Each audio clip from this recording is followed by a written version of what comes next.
नमस्कार, कैसे हैं? नमस्कार, मैं राकेश आप लोगों के सामने स्वागत करता हूं।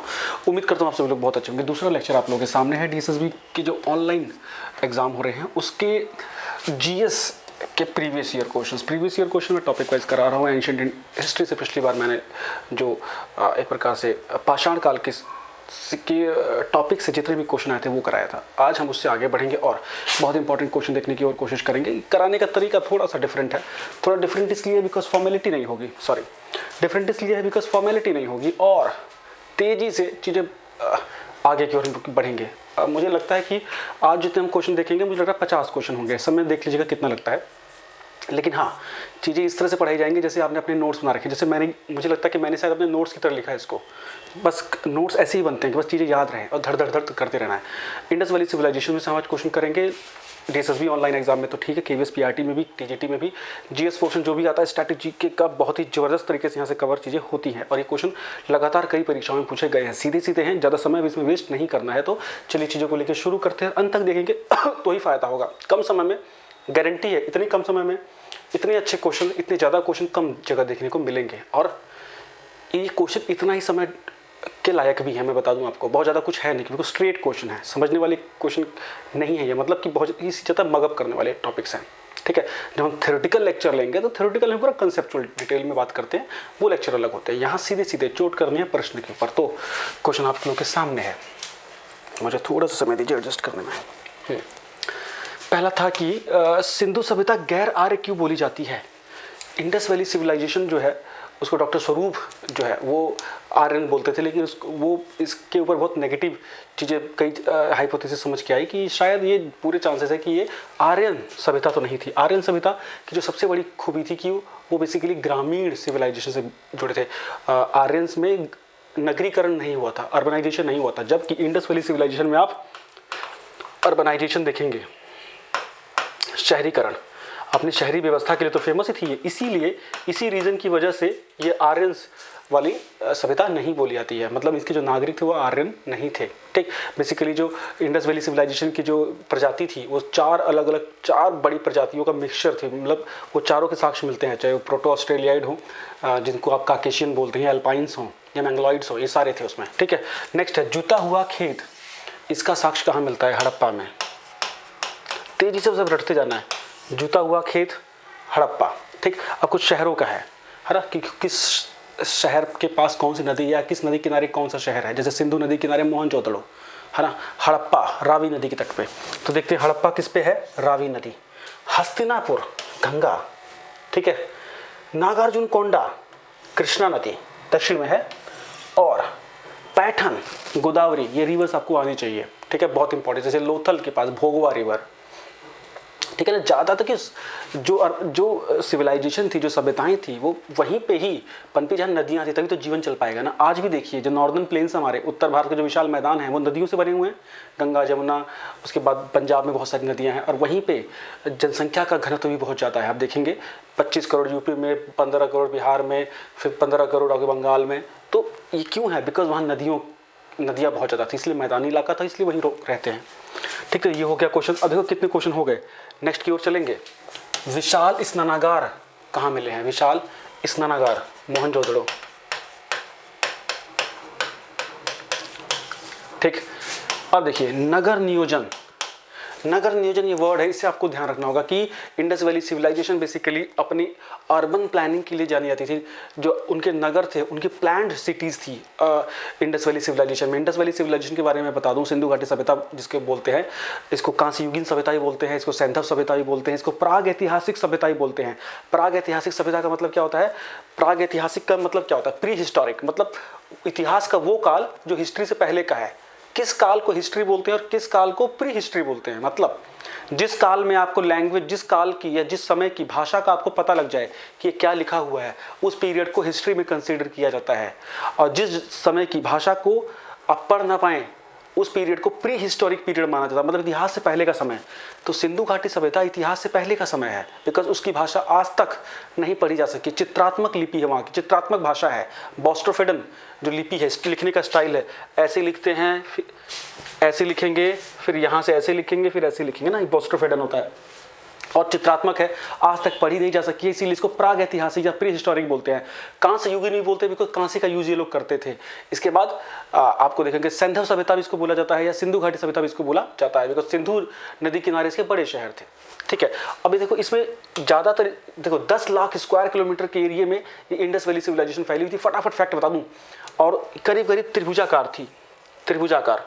ठीक है, यहाँ कश्मीर से लेके बलूचिस्तान और इधर दायमाबाद, है ना, ऐसे तो करीब करीब ट्रायंगुलर शेप में थी। ये भी आता है कि इसकी आकृति कैसी है, बहुत जगह आयताकार लिखा होगा, लेकिन हम इसको ट्रायंगुलर आपको पढ़ के चलना होगा। ठीक है, इसके जो बड़े शहर थे खास तौर से, जैसे कि आपका हड़प्पा सबसे बड़ा शहर, मोहनजोदड़ो और फिर धौलावीरा, है ना। अगर ये देखा, इन तीनों को देखा जाए तो ये तीनों बहुत बड़े शहर थे शहर में।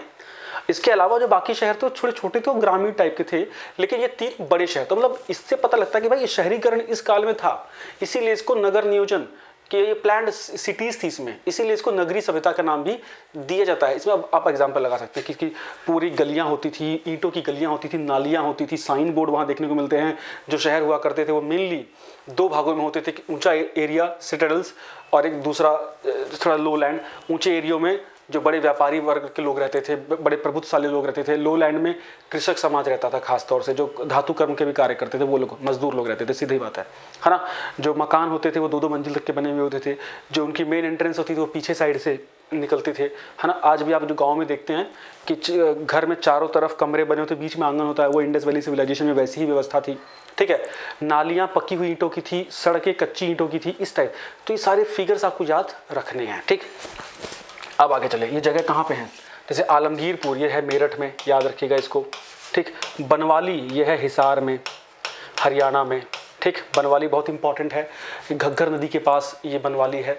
ठीक है, दायमाबाद ये बच्चे महाराष्ट्र में है, दक्षिणतम छोर दिखेगा आपको।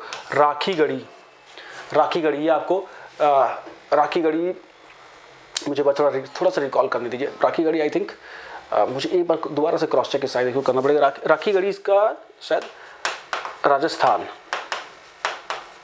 या हरियाणा, मुझे थोड़ा सा कंफ्यूज हो रहा हूँ, बिकॉज कालीबंगा तो राजस्थान में है। ठीक है, राखीगढ़ी, तो ये सारी साइटें हैं, इनका भी हमको ध्यान होना जरूरी है। इसके बाद राखीगढ़ी के बारे में बता दूं कि राखीगढ़ी हमारे जो इंडिया में सबसे बड़ी हड़प्पन साइट है। इंडिया में सबसे बड़ी हड़प्पन साइट है राखीगढ़ी। दूसरा, अगर शहर के हिसाब से देखा जाए कि जो आधुनिक मतलब शहर के हिसाब से, तो धौलावीरा सबसे बड़ा शहर था हड़प्पा का। नेक्स्ट, लोथल बहुत फेमस है, भोगवा नदी पे है, गुजरात में है, भोगवा नदी के तट पे था, गुजरात में है। एकमात्र ये पोर्ट था, बंदरगाह था इंडस वैली सिविलाइजेशन का, एकमात्र ये बंदरगाह था इंडस वैली सिविलाइजेशन का। ठीक है, और यहाँ से ट्रेड होते थे, यहाँ बहुत सारे कमर्शियल हब भी थे, यहाँ कई चीज़ों का निर्माण भी होता था, मेटल वर्क पे भी काफ़ी काम होता था वहाँ पे। ठीक है, इसके बाद गोदी का भी, गाद का भी काम होता था। भारत में सबसे बड़ी हड़प्पा साइट, जैसे मैंने बताया, भारत में सबसे बड़ी हड़प्पा साइट कौन सी थी, जैसे मैंने बताया राखीगढ़ी। कौन सी थी, राखीगढ़ी। ठीक, क्षेत्रफल के हिसाब से। अगर शहरीकरण के हिसाब से देखें तो धौलावीरा। नेक्स्ट, इंडस वैली के लोग पूजा करते थे किसकी, देखिए अभी तक उसकी लिपि पढ़ी नहीं जा सकी है, इसलिए कई चीज़ों के में साक्ष्य मिलते हैं। जो साक्ष्य मिलते हैं उसी बात करेंगे। पशुपति की भी साक्ष्य मिलते हैं, तो मतलब शिव की पूजा होती थी। मातृ देवी की भी मूर्ति मिलती है, गॉडेस की, तो मतलब मातृ देवी की पूजा होती थी। वृक्षों की भी पूजा भी होती थी। ठीक है, लोहा, लोहे का साक्ष्य नहीं मिलता है, लोहे का यूज नहीं था, ब्रॉन्ज का और कॉपर का था। ये सारे क्वेश्चंस हैं आपके, ब्रॉन्ज और कॉपर था, लोहा नहीं था। ठीक, डन। आगे देखेंगे, लोहा जो आया था ना वैदिक पीरियड में आया था। रॉक स्कल्पचर कहाँ मिला है, मतलब कि शैल पे शैल आकृतियाँ, मतलब पत्थरों को काट के आकृतियाँ हड़प्पन पीरियड में कहाँ बनाई गई थी, कहाँ मिलते हैं, धौलावीरा मिलते हैं। धौलावीरा जो कि गुजरात, बहुत फेमस साइट है गुजरात, ये यूनेस्को की वर्ल्ड हेरिटेज साइट में भी शामिल है। ठीक है, तो शैल आकृतियाँ कहाँ पे हैं, धौलावीरा में, हड़प्पन पीरियड की।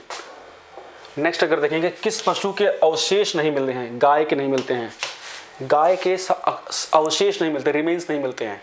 डॉग के, हॉर्स के मिलते हैं। हॉर्स को यूज नहीं करते थे वो लोग, लेकिन हॉर्स के रिमेन्स मिलते हैं, कंफ्यूज ना होइएगा। घोड़े के, अश्व के अस्थि पंजर मिले हुए हैं, लेकिन वो यूज नहीं करते थे उसको। ठीक, ये हो गया। सींग युक्त देवता, एक उनकी जो कई सारी मोहरें हैं उस पर सींग से बना देवता है ना, की आकृति मिलती है कालीबंगा में, इंपॉर्टेंट है। हाथी दांत को बनाने का एक खांचा या पैमाना या फरमा कहाँ मिला? लोथल में मिला। टेराकोटा, टेराकोटा होता है जो मिट्टी से हम कुछ भी चीज़ बनाते हैं फिर उसको आग में तपा के कठोर कर लेते हैं, जैसे ईंट होती है। तो टेराकोटा के साक्ष्य कहाँ मिलते हैं? बनवाली में। कहाँ मिलते हैं? बनवाली। नेक्स्ट, समाधान मतलब बॉडी को दफनाया हुआ R37 के नाम से फेमस है वो समाधान, कहाँ मिलती है? हड़प्पा में। कहाँ? हड़प्पा। लोथल में क्या? गोदी मिलता है, गोदी मिलती है, गोदी। इसके ये सारे एविडेंस हैं, ये सारे एविडेंस हैं। कालीबंगा में नर्तकी की मूर्ति दिखती है। नर्तकी की मूर्ति देखो कई जगह मिली हुई है, ठीक है। हड़प्पा मोहनजोदड़ो में मिली है। मोहनजोदड़ो में जुता हुआ खेत भी दिखता है, ठीक। नेक्स्ट क्वेश्चन अगर देखेंगे, दधेरी स्थान जो कि हड़प्पन का पीरियड से जुड़ा हुआ, कहाँ पे है? ये पंजाब में है। रंगपुर गुजरात में है। रोपड़ पंजाब में है। क्वेश्चन ऑलमोस्ट ऐसे ही आएंगे आपके। इसके बाद अगर देखें, इंडस वैली सिविलाइजेशन की पॉपुलेशन की कौन कौन सी प्रजातियां थी? ये चारों प्रजातियों के साक्ष्य मिलते हैं। प्रोटो ऑस्ट्रेलियाइड, इसको काकेशियन भी बोलते हैं, मेडिटेरियन या भूमध्य सागरीय,